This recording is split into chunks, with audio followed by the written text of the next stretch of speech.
Bonjour à tous, bienvenue au Matins éphémères, mercredi, aujourd'hui 26 juin. Bonne petite journée grise, mais je dirais que ça fait du bien.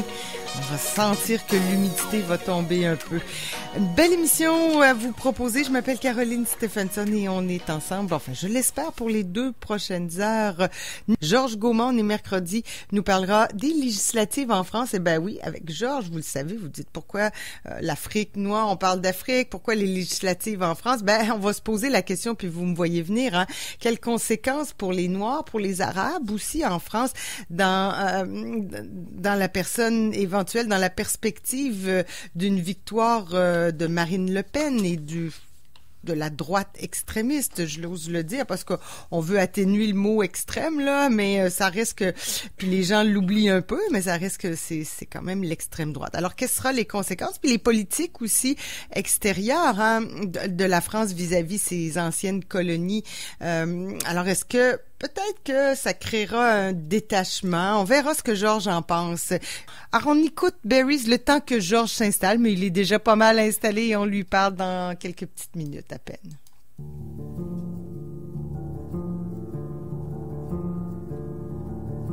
J'ai verrouillé la fenêtre, j'ai voulu me rencontrer, désirer de tout mon être, repérer de la bonté.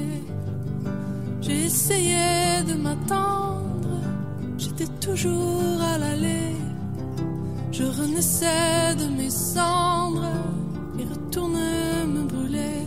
Invente-moi du vent pour tout éteindre.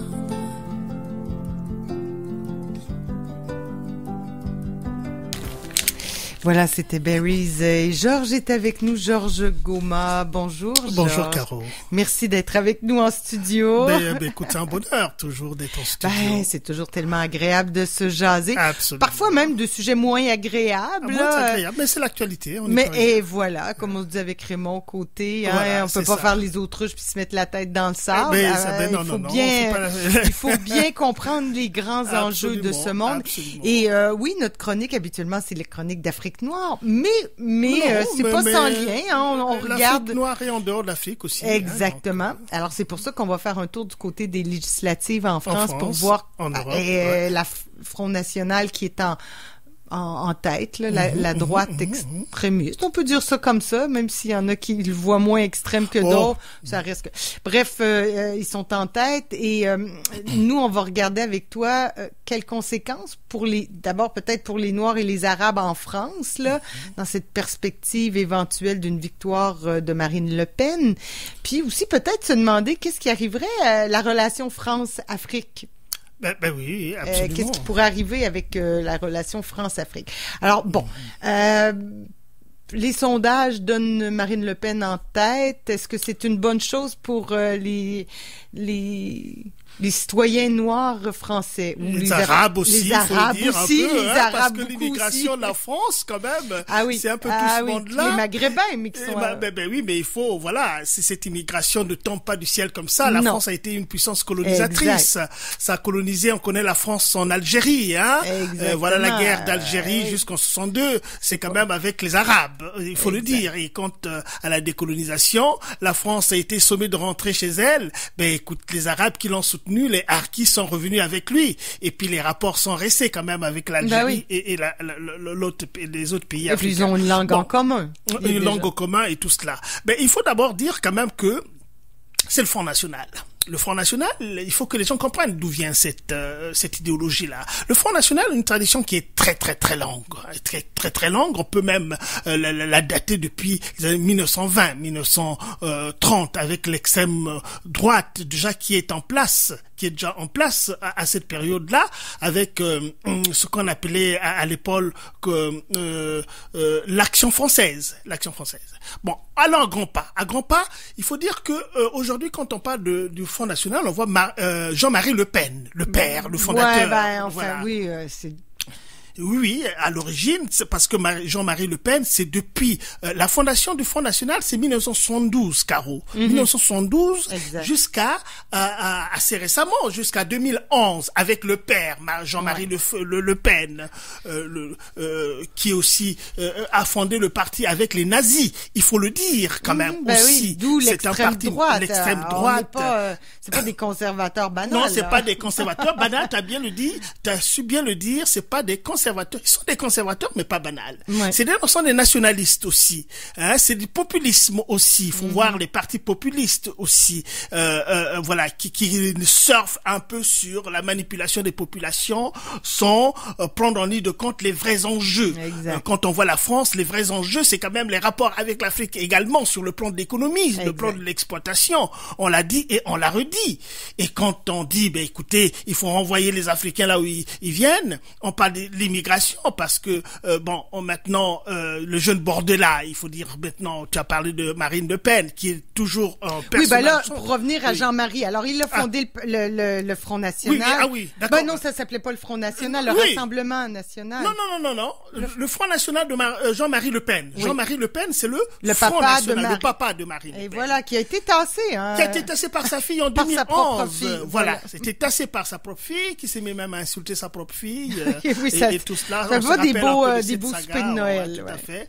Exactement. Et donc, Marine Le Pen prend le parti en 2011 jusqu'en 2021, parce que Bordela, c'est 2021, là, tout récemment. Hein, donc, elle s'est un peu tassée, mais Bordela, parce que c'est lui qui était le député européen depuis 2019. On veut rajeunir le parti, donner une belle image. Voilà. C'est une cure de jouvence. La bataille de l'image. Voilà, la bataille de l'image. Et ça fonctionne. Voilà. On a rendu un peu le parti un peu acceptable, c'est-à-dire même la presse aussi s'en est donnée. Mais le fond reste le même. C'est un parti d'extrême droite, c'est un parti anti-immigration, c'est un parti racialiste, et c'est un parti raciste également. Ils se cachent pas pour le dire. Non, c'est dans leur plateforme. En tout cas, à la limite, ça a le mérite d'être clair. Ça a le mérite d'être clair. On se demande pourquoi les gens, est-ce qu'ils lisent est-ce qu'ils voient, est-ce qu'ils font les autruches? Non, c'est bon, voilà, ils font les autruches. Je suis tout à fait d'accord avec toi parce que moi, je ne mettrai jamais mon bulletin dans une urne d'un parti d'extrême droite parce que, comme tu le sais très bien, moi je suis un homme de gauche, et un progressiste qui pense que, écoutez, le monde dans lequel nous vivons aujourd'hui, depuis la création de l'avion, les contacts entre les gens sont rendus tellement faciles que en rien de temps, on se retrouve à Singapour, on se retrouve par-ci, par-là. Donc ça, c'est quand même une évolution qui est imparable. Aujourd'hui, aucun pays ne vit en autarcie. Les économies sont interreliées. Depuis un certain temps, on vit la mondialisation.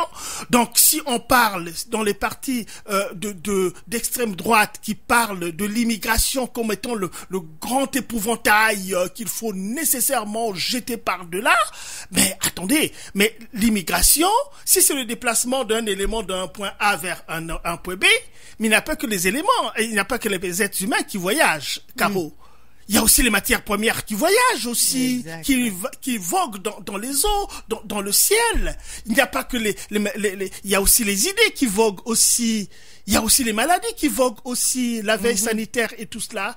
Il faut intégrer ça dans l'immigration parce que si la France pense que il faut rejeter, il faut foutre tous les Noirs en dehors de la France. Bon, alors oui, précisément. Là. Alors si on fait des hypothèses puis on va jusque-là, parce que c'est le but de la chronique, dans l'éventualité d'une élection où le parti de Marine Le Pen serait au pouvoir, qu'est-ce qui arriverait? Bon, on ferme les frontières et on retourne les immigrants, ceux qui sont déjà... On pourra pas, là... Attends, non, on pourra pas. C'est impensable. C'est impensable. Il faut le dire que on peut pas. C'est vrai que quand vous avez le pouvoir, vous avez aussi le pouvoir du décret. Avec un décret, on peut faire quelque chose d'applicable tout de suite. Mais ils n'ont qu'à le faire, Caro. On va voir un peu comment ils vont faire, surtout la France en ce moment qui est très mal. C'est ce que Emmanuel Macron s'est dit, débrouillez-vous avec vos troupes. Oui, non, qui se débrouillent avec leurs troupes. C'est pourquoi je te dis parfois ça a le chic d'étonner les gens. Moi je dis, mais attendez, laissez le Front National gouverner un peu pour voir. puisque le Front National était accepté dans le paysage politique français depuis très longtemps, les années 80, l'éruption vraiment du Front National dans le paysage politique français, c'est les années 80. Avec les années 1986, la première, n'est-ce pas, Jean-Marie Le Pen, candidat à l'élection présidentielle, et entre-temps, il en a fait 5. Et ce qui a bousculé les gens, c'était l'élection de 2001 ou 2002, là où il était au deuxième tour avec Jacques Chirac, alors qu'on attendait Jospin, alors, qui était au sommet quand même de la chose. Et là, récemment, là... Et voilà. Et récemment, Marine Le Pen aussi, a 2 fois quand même affronté, n'est-ce pas, Macron. Ils se sont retrouvés au deuxième tour 2 fois déjà. Donc, déjà, rien que par rapport à ça, Caro, on voit très bien que non, ben écoute, le Front National, c'est un parti bien installé en France, qui chatouille le pouvoir, et puis, qui en ce moment est, n'est-ce pas, au seuil du pouvoir. Demain, on va se retrouver. On le dit régulièrement, il y a souvent un principe d'alternance. On est tanné d'un gouvernement, on est tanné, on vote pour l'autre sans trop comprendre pour qui on vote, ou en tout cas sans trop s'informer peut-être. Et l'autre affaire que je voudrais dénoncer quand même, c'est l'hypocrisie. L'hypocrisie de la scène politique en France. Attendez, partout, un peu partout, mais là c'est le cas de la France, et puis aussi partout, tu as su bien le dire, Caro, il faut dire que quels sont les partis nazis en Europe en ce moment? Il y a en Allemagne mais aussi, quels sont les partis? Peut-être l'Allemagne d'aujourd'hui n'est pas... le parti a quand même un peu, je dirais pas le vent dans les voiles, mais a gagné des pointages. Ça c'est clair. De toute façon, à partir du moment où le nazisme est né en Allemagne et tout cela, donc il y a toujours des réminiscences, n'est-ce pas, de ce parti qui sont toujours là. Et puis il faut savoir qu'en ce moment, il y a quand même deux pays qui sont gouvernés par l'extrême droite en Europe. Il y a l'Italie avec Giorgia Meloni, qui parle. Et puis il y a aussi la Hongrie la Hongrie avec un parti naziste au pouvoir. Et puis la Suède aussi, il y a le parti qui ne gouverne pas mais qui est tapis, il est très près. Il est bien près. Voilà. En Slovaquie aussi, il y a le Front National de là-bas, le parti d'extrême droite qui gouverne aussi. Voilà, c'est ce qu'on appelle une montée dans cette montée de l'extrême droite. Et Caro, s'il te plaît, avec la Finlande aussi, en Finlande aussi, il y a cela aussi. Donc les idées sont là, sont dans l'air, et puis ma foi, moi quand je parle de la France comme étant hypocrite, c'est tout simplement que, écoutez, si vous savez que le Front National est un parti impossible, incroyable, mais prenez un décret pour ne plus autoriser ce parti-là. Comment vous laissez les idées du Front National, n'est-ce pas, être exprimées sur la scène politique tranquillement comme si de rien n'était? Et quand le Front National ça s'appelle la démocratie, Georges. Mais non, c'est pas. Mais alors oui, c'est ça. Attends, non, K.O. Soyons sérieux. Ça s'appelle la démocratie. Je suis tout à fait d'accord. Je suis un démocrate convaincu. Moi, je n'empêche pas des idées de s'exprimer. Ce n'est pas possible. Mais alors, pourquoi ça devient un problème? Pourquoi ça devient un lever de bouclier quand ce parti arrive au deuxième tour? C'est ça qu'on a souvent vu. Si vous autorisez au premier tour, mais laissez continuer la chose. C'est ce qui va arriver. Ce qui va arriver, mais entre-temps, quand en 2002, quand Jean-Marie Le Pen arrive, mais c'est un lever de bouclier. Les Français parce que les gens, il y a eu une espèce d'électrochoc de coudonc, on pensait pas. Mais c'est ce que mais moi, Georges, ce que j'ai besoin, puisque je t'ai avec moi, j'ai besoin de savoir là, parce que c'est ça, qu'est-ce qui va arriver? Dans les rapports avec l'Afrique? Oui, avec l'Afrique et avec l'immigration là. Est-ce que parce que Marine Le Pen ne pourra pas couper les ponts avec l'Afrique, elle a besoin comme tous les en tout cas, il y a la Russie aussi, là, tu vas me dire, mais alors, quelles seront les relations selon toi? Les relations, on attend tous de voir comment est-ce qu'un parti anti-immigration va se comporter en tant que tel, parce que l'immigration, c'est quoi? Est-ce que l'immigration se définit par la couleur de la peau? Mais ça, c'est réducteur. Mais que dirait-on des jeunes noirs qui sont nés en France, qui ne connaissent pas l'Afrique en tant que telle? Ma fille est née en France. Elle a été en Afrique quand elle avait 6 mois. 6 mois jusqu'aujourd'hui, maintenant elle en a 28.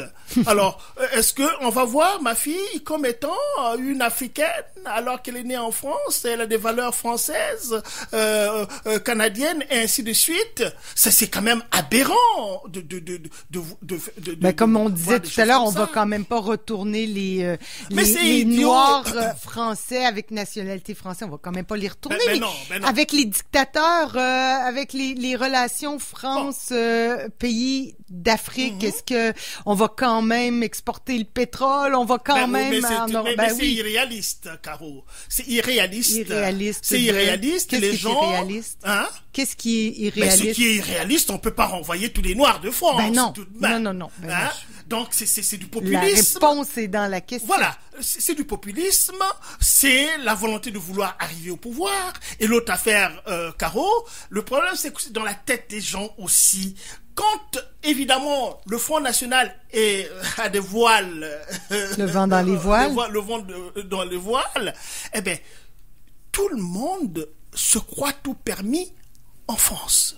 Que ça soit dans la police, que ça soit dans les institutions, que ça soit dans la population, eh bien, les actes racistes prennent une ampleur incroyable. Les gens se croient tout permis. Et ça se voit déjà là. Avec Bordella. Tu vois, dans les quartiers, il y a des actes. Donc aussi, il y a un rapport à la criminalité qui va arriver parce que attaquer des gens comme ça, tout simplement parce qu'ils ont une peau basanée ou ils ont une peau noire, sans savoir le caractère propre de la personne, oui, dis-moi, qui es-tu? Quel est ton caractère propre? Moi, je suis Georges Goma, tu sais, je suis né à Dancy et tout cela. Mes parents étaient arrivés quand ils avaient été adolescents ici en France. Mais tu vas pas me flanquer en pleine figure que je vais te renvoyer en Afrique. Il n'y a pas de sens, c'est une irrationalité. Incroyable. Donc, ce qui est bien vrai, Caro, à mon sens, moi, je ne suis pas contre que Bordella prenne le pouvoir. Je ne suis pas contre du tout. Mais je voterai pas pour lui. Ça, c'est clair et net. Et ce qui arrivera.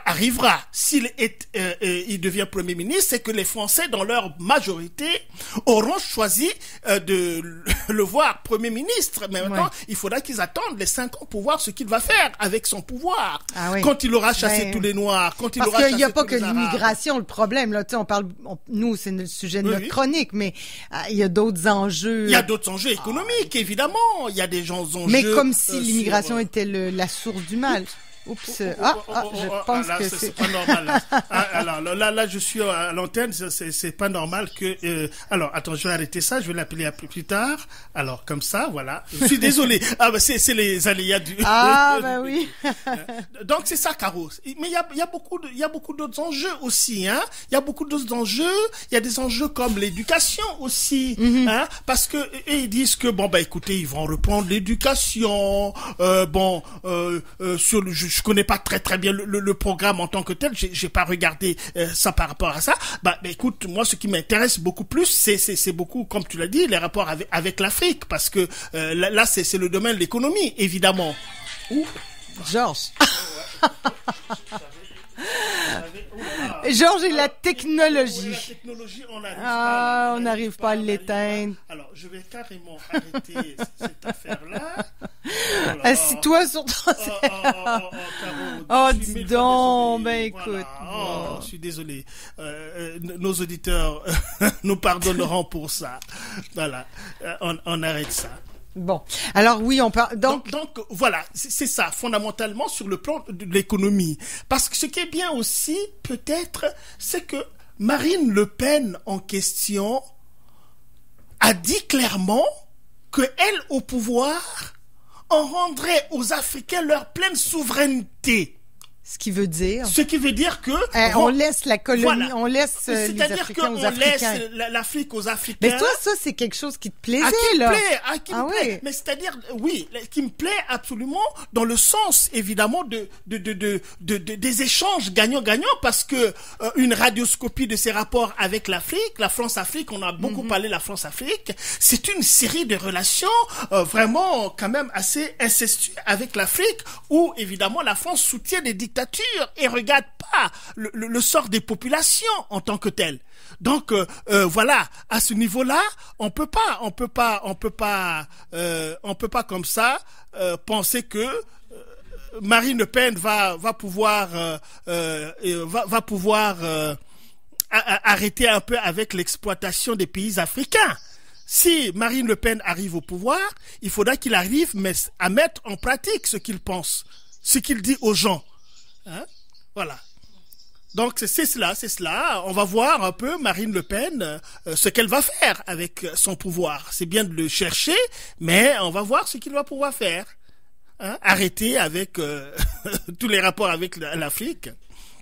Voilà, c'est cela. Ben ouais. Voilà. Non, il reste à attendre pour voir un peu. Il reste à attendre pour voir ce qu'elle va pouvoir faire, Bordela et puis Marine Le Pen, qui finalement atteignent ce qu'ils ont recherché depuis très très longtemps. Et puis bon, voilà. Hein? Moi, je n'ai rien contre, mais je n'applaudis pas du tout. Parce que c'est 5 ans, non, ou quelques années, mais on va voir ce qu'ils... Et parfois, il faut pas interdire aux gens de vouloir faire ce qu'ils ont envie de faire. Parce que quand tu les interdis, tu dis, mais écoute, voilà, c'est toi qui m'as interdit de faire, et tout. Il suffit d'interdire. Voilà. Et puis aussi, je me rappelle quand même, dans les années 80, aussi, Jean-Marie Le Pen, là, à l'époque mais lui aussi, il est allé en Afrique. Jean-Marie Le Pen, je me souviens qu'il était allé voir le président du Gabon, le président Bongo et le président de la Côte d'Ivoire. On a monté des images, mais un homme politique très raciste. Comment se fait-il qu'il a le courage de le touper d'aller en Afrique? Et puis on lui a posé la question, Jean-Marie Le Pen, mais comment vous avez eu le courage d'aller en Afrique avec tout ce que vous dites sur l'Afrique? Elle dit, mais écoutez, les autres... ils vont chercher l'argent en Afrique. Mais moi aussi, je suis allé en Afrique pour chercher ma part. Ah ouais. Il a dit clairement. C'était très franc, en tout cas. Mais c'était très franc. Et puis, on a posé la question aussi au président de la Côte d'Ivoire de l'époque, Félix Houphouët-Boigny et Bongo. Mais comment se fait-il que vous avez ouvert les portes de votre palais à Jean-Marie Le Pen, une personne raciste qui ne veut même pas voir un noir en face de lui? Ben, ils ont dit, mais écoute, il est venu nous voir, nous sommes des personnes civilisées, à la différence de ce qu'ils pensent que nous sommes des sauvages. Nous sommes des personnes civilisées. Il est venu nous voir, on lui a ouvert, on l'a écouté, ce qu'il avait à dire. Il n'y a pas plus civilisé que cela. Donc voilà un peu des petites répliques comme ça là. Et puis bon, voilà. Et puis bon, on va voir Louis Alliot, qui était à l'époque le vice-président du Front National, qui était même en même temps le compagnon de Marine Le Pen. Bon, lui, on l'a vu aussi, hein. Il a beaucoup milité avec les Africains en France. C'est pas si c'était de la démagogie, mais en tout cas, il a beaucoup soutenu les Africains qui se battaient pour la démocratie, Bon, ce sont des actes qui sont posés.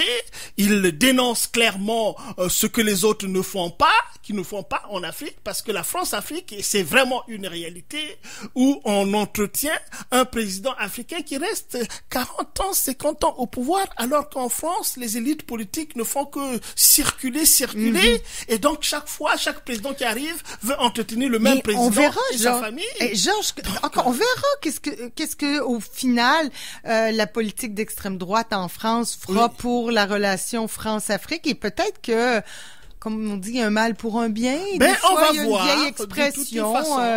De toute façon, la voix du peuple va s'exprimer. Et puis, l'Italie n'a pas disparu. Et voilà, c'est ce que j'allais dire. Avec Giorgia Meloni, qui est là aussi, qui dénonce aussi les méfaits de la France en Afrique avec la France CFA. Elle est intarissable là-dessus. Qui dit, mais écoutez, les gens qui traversent la Méditerranée, là, mais c'est nous qui continuons tout le travail à ramasser les cadavres et tout. Oui, finalement, il y a eu, pour le moment, en Italie, ça va encore, là. Oui, mais ça va encore, donc, je pense que... Mais ce qui est intéressant, c'est qu'historiquement, quand, il y a eu la montée du fascisme et tout, en Italie, en Allemagne, il y avait des ballons, là, tu sais, il y avait des pays européens qui étaient, disons, plus à gauche et plus socialistes, tandis que là, il y a une vague d'extrême droite. C'est là-dessus qui est un peu plus inquiétant. Caro, la vague d'extrême droite droite aussi, c'est parce que on a souvent parlé à notre antenne un peu du chambardement ou du grand bouleversement géopolitique et géostratégique.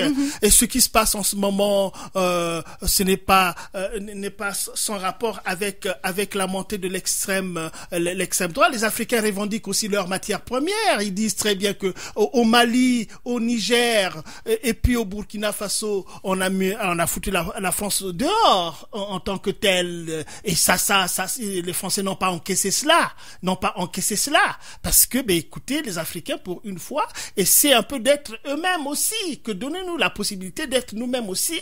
Nous avons nos matières premières. Tant que la Russie se met pas dans la... Non, mais la Russie est là, et on peut pas empêcher la Russie d'être dans le jeu. Pourquoi on empêcherait la Russie? Pourquoi on empêcherait la Chine? Pourquoi on empêcherait l'Inde? Pourquoi on empêcherait le Brésil? Le monde appartient à tout le monde. Et chaque continent essaie de mettre les rapports qu'il veut avec n'importe qui. On ne chasse personne, on chasse pas les Français, on chasse pas les Américains, on chasse pas les Anglais. Mais sauf que les autres ont une tradition tellement séculaire avec l'Afrique et que les rapports, parce que dans ces rapports-là, il faut faire un bilan, Caro. Écoute, on a un projet, on va mettre un projet en route. Mais le projet qu'on va mettre en route, une fois qu'on l'a fait, si c'est 1 an, au bout de 6 mois, qu'est-ce qu'on fait? On s'arrête, on regarde un peu derrière, on évalue. Est-ce que les 6 mois qu'on a fait pour un projet d'1 an, à 6 mois, où est-ce que nous en sommes par rapport aux objectifs que nous nous sommes fixés? Ah, si c'est bon, on continue, on est content. Mais si c'est pas bon, on révise un peu les paramètres de ce qu'on a fait. Et là, les paramètres, c'est les rapports avec les autres. Après, les Africains côtoient les Européens depuis le XIVe siècle. Il faut pas l'oublier quand même. Exactement. aussi. Oui, c'est deux continents très collés. Attends, c'est 1482 et l'Amérique c'est 1492 avec machin.